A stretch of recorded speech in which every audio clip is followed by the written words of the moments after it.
SIT out of the yard first thing this morning and took it over to the shipping terminal, which didn't open until 7. So we waited in line a little bit, got that end gated, and then we took 2 full container loads down to the solar farm that we're building down in Eva Beach. Took 2 fulls down, 2 empties back. I don't know if there was a miscommunication, but there was nobody there. So I just dropped and picked up and left. It's like they're on strike or what it is, but nobody was at the job site. So because the shipping terminal was on a modified schedule, the second empty, we took that back to our terminal. We're going to reuse that empty for eastbound container. At which point I picked up a full or half full container full of pet treats. Took that out to the ranch on the North Shore here. Dropped it off at the ranch. And now we're bobtailing along the North Shore to pick up an empty that's located just outside Waimea Falls Beach Park, where there was a rock slide a while back during all the rains. And I'm betting that's what's causing this traffic. It looks like they got the road narrowed down to 1 lane, and so it's contraflow. Not contraflow, but you go then I go, whatever you call that. And right where that's happening is where this empty container is we have to pick up, because that was material that was delivered to that job site quite a while back. Let's see if I can see what time it is. 3:16. We're at what, 4:11 today? So a month ago, a little less than a month ago. They had rolls of fabric material, I guess, that they're anchoring to the side of the mountain, where they constantly have rock slides. This has been going on since I moved to Hawaii. Still haven't got it fixed. I think the more they fix it, the more stuff they loosen up for the next time.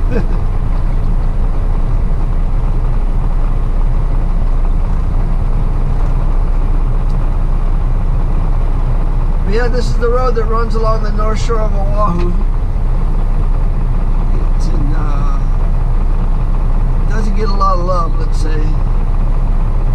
A lot of potholes, and when things like this happen, this is what happens. We've been stuck in this traffic now for almost an hour. It goes all the way to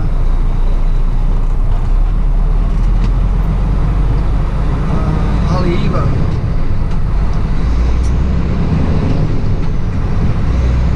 Moves along a little bit because, like I say, one side goes and then the next side goes. But just around the corner here, we're going to see Waimea Bay. This is where they have the Eddie Aikau big wave surf competition. I don't know how much you can see from the road here, but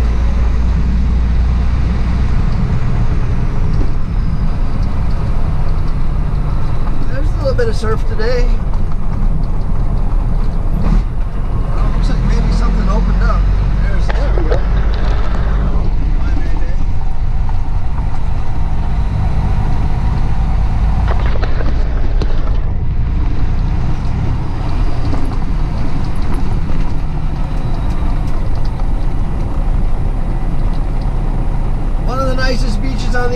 one of the smallest parking lots, and as a result, people park illegally on the road up here. You can see them parking on the side of the road. I don't think that's legal, but they've been doing it. Yeah, the sign says no, but they've been doing it since I moved to Hawaii. So. I don't know what it is about tourist towns. The Virgin Islands, it kind of was the same way. That, you know, there's when it comes to tour groups, if you're in a tour group, the tourist industry caters to that. They'll provide parking and places to go and stuff like that. But if you're an individual, that's like really frowned upon, I guess, by the powers that be. You would think they would build, you know, one of the nicest beaches on the island. You'd build one of the largest parking lots to accommodate all the visitors that would want to go to it. Now, if you're not here by 9 o'clock in the morning, that parking lot's full. And then you end up parking long distances away, and it can be pretty hot hiking along the roads here to get to the beach. And what some people do is on the other side of that peninsula, on the other side of the beach, there's some other beaches and shopping centers. People will park there and then walk like a mile back to this beach. And it's quite a walk.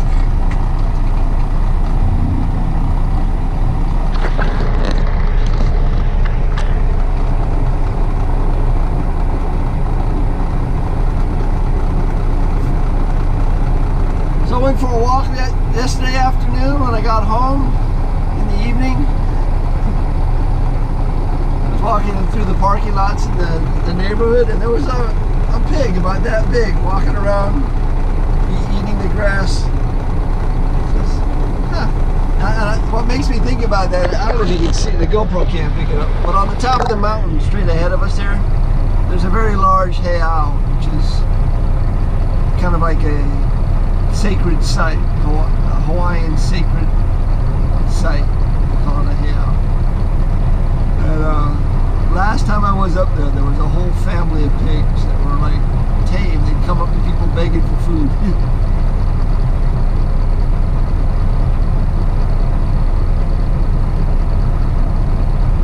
So yeah, it's fun to drive around the island, but when it's like this, the fun gets sucked out of it. And again, powers that be, they could probably accommodate some type of situation where you wouldn't have this, but they don't. It's kind of sad.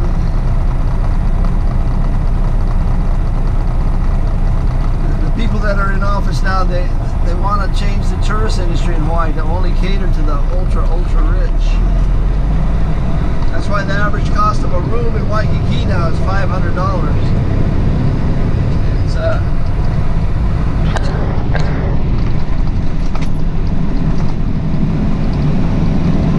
little ridiculous sometimes. Alright, you gonna make it? Another quarter of a mile will be at the container. If they haven't moved it. That's been happening quite a bit lately. People moving our containers. So there's the parking lot to the Waimea Beach Park. And then Waimea Valley and Falls, they have parking too, but it's paid parking.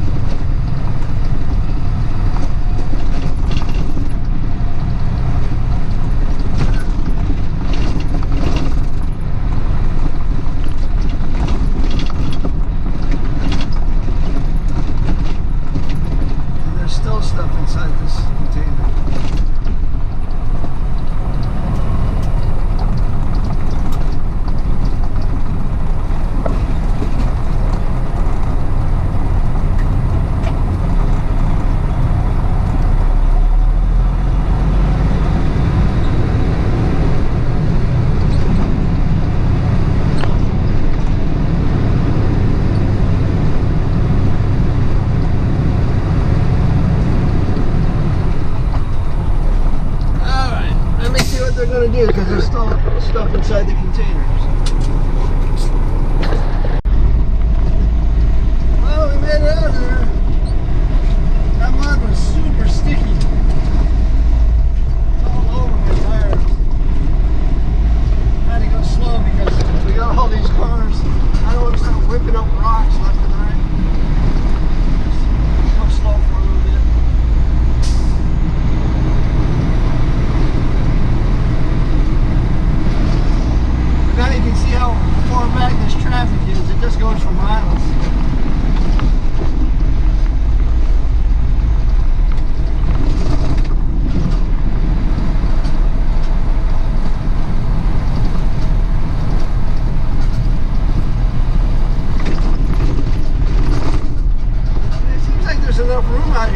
a nice,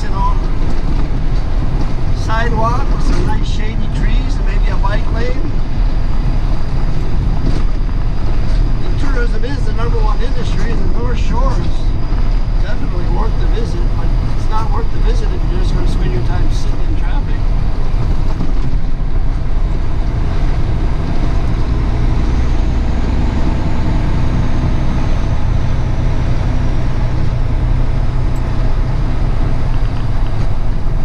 You got to remember, there's 1 million people on the island just visiting, and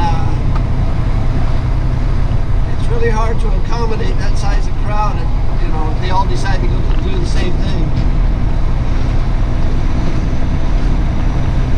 When people ask me, what should you do when you come to Hawaii?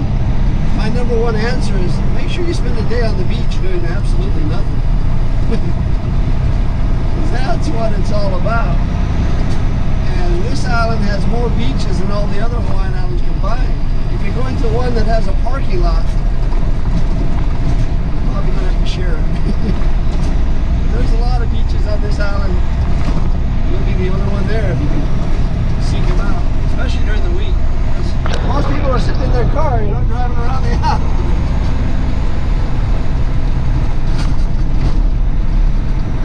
If you ask most locals, where's the best beach on the island, they'll probably come up with Alamoana Beach. Because that's where the locals like to go on the weekend. It's got all the facilities and showers and nice calm breakwater that makes it real nice for small kids and stuff.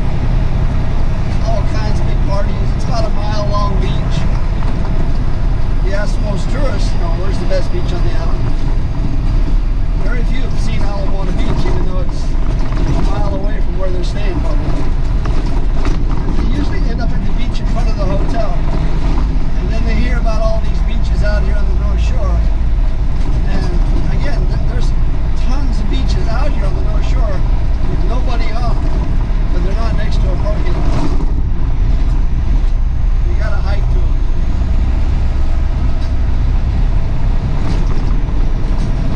I thought about putting that into a YouTube video though. Visiting some of my favorite beaches, going, I'm the only one on the beach, and making a quick lunch or breakfast. My favorite time to go to the beach is early in the morning when the sun is coming. Once the sun comes up and it gets hot, I don't like it anymore. I'm definitely what you call part of the dawn patrol, I like to be on the beach before the sun comes up. That's magic right there. And at that time of day, there's no traffic. Because everybody's in their hotel sleeping. So now the traffic's backing up in this direction. The reason for that is Turtle Beach is ahead of us here.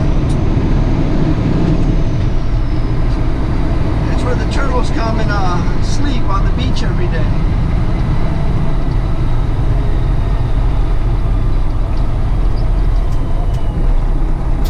Someone asked me, are they always there? And a tour driver that taught me just about everything I know, he's from this side of the island. He says his grandmother used to say, his grandmother used to say, those beaches have been there every day since I was a kid. So yeah, they're there every day. What draws them is there's a freshwater spring. You can't see the spring, it's actually underground. But when that fresh water comes down from the mountains here, flows underground and then comes out in the ocean next to the beach there, it creates an environment where a certain type of seaweed likes to grow, and that's just like cotton candy to turtles. They love that seaweed. So wherever that freshwater spring is found, there's a lot of them here on the side of the island, you're going to find turtles hanging out there all the time.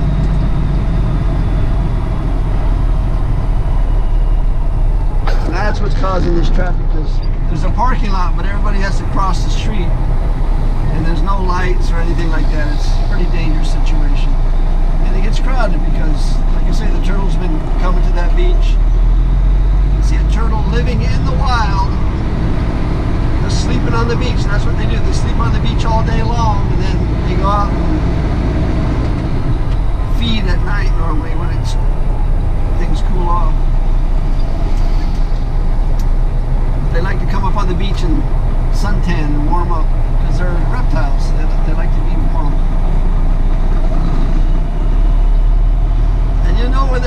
freshwater springs are when you're swimming around, because the water gets real blurry because it's freshwater and saltwater mix, and the temperature drops like 5 or 6 degrees, and all of a sudden it gets really cold, and then you can't see anything because the water's all blurry.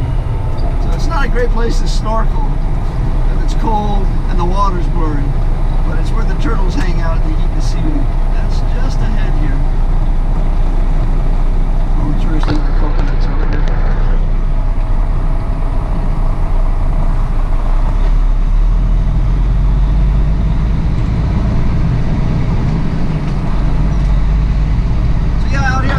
You get a little bit of that old style Hawaii, you know. It's got its charm. The beach where these turtles hang out. These are the turtles right down here. Right there. There's 3 of them there right now. There's always somebody guarding them during the day, keeping the tourists from playing with them. This beach right in front of us here on the right, this is where I was married 25 years ago. Coming up on our 25th anniversary next month. That's where I was married.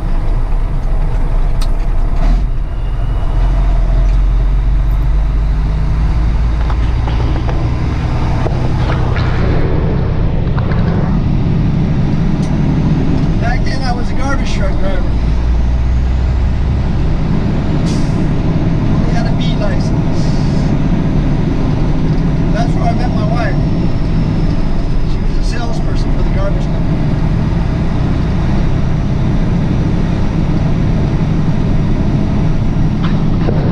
See all these cars parked on the street? No parking. Look at all the empty space over here. They'll put up all those windmills, but they won't build any parking for the tourists.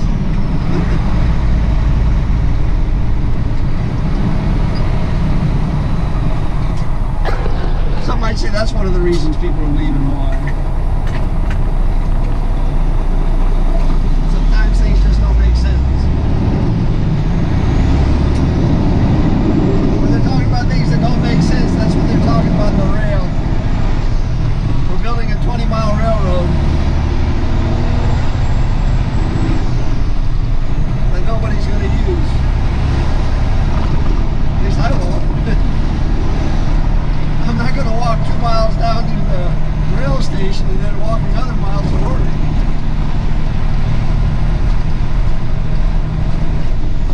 I think it's more than 2 miles to the rail station from my house. Well, I'll probably ride it once or twice once they get it finished. Hopefully it happens in my lifetime. Anyway, we got our empty. We've been trying to get this empty for a few weeks now. Finally got it out of the mud. It was full of stuff. We had to pull the stuff out and had to sweep it out. That's why I didn't have the camera on it. I had to concentrate on work now and then. Look at this traffic. I'm trying to see where it is. Anyway, making our way back to town. What time is it now? 1:55. So, we should be able to make it back before the shipping terminal closes at 3:45. We're still good to go. Making our way back to the, oh here, look, the end of the line. That's it, we're shutting down. 3:28. Those lights. Fan.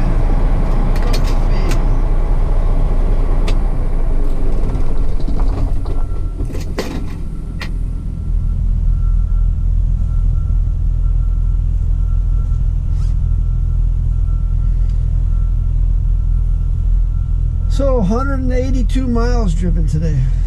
Wow. Really? 20.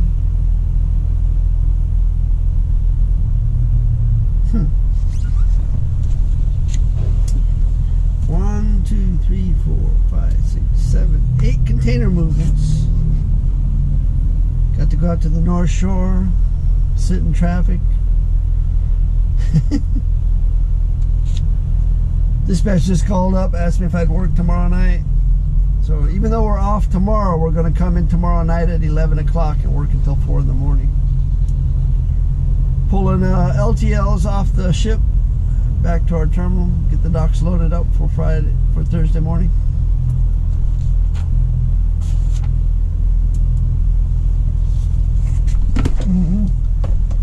So I've been complaining a lot about Hawaii and trying to warn people that, you know, it's rough here in Hawaii, but I should probably spend a little time telling you about some of the great things here in Hawaii. I would say the number one best thing about living in Hawaii, average year-round temperature, 81 degrees.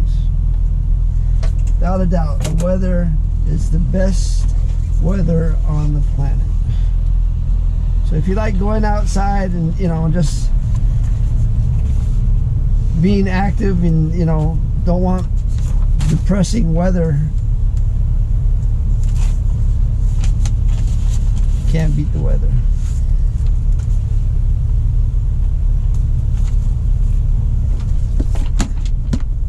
So I think one of the things I like about Hawaii is that because the number one industry in Hawaii is tourism, you always feel like you're on vacation when you're in Hawaii.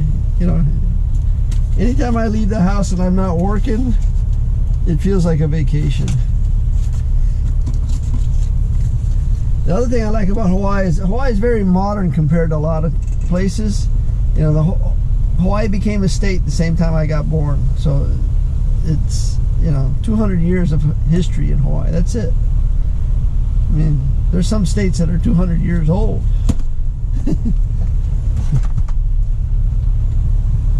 Hawaii, we didn't get on the map until 1959 as far as the state.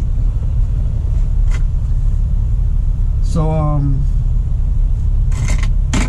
yeah, things are fairly new in Hawaii. Infrastructure is not completely falling apart, but compared to some of the older, every time I go home to New York, it's like, you know, I've been away for 30-some years, and when I worked in the city of Manhattan and lived in Brooklyn, I drove around on my last trip, and I says, I swear all this stuff was in the same shape, being repaired back when I was living here. Here I am 30 years later, and it seems like these roads are still all torn up. Nothing changed. Maybe that's just the nature of big cities. They're always falling apart. So yeah, everything feels fairly new, fresh. I personally like the multicultural aspects of Hawaii. You know, it's supposedly the most ethnically diverse state in the United States, and so it gives you that impression like traveling to a foreign country but still being in America, you know. So you can experience I mean, the Chinatown here in Hawaii is one of the oldest Chinatowns in the United States.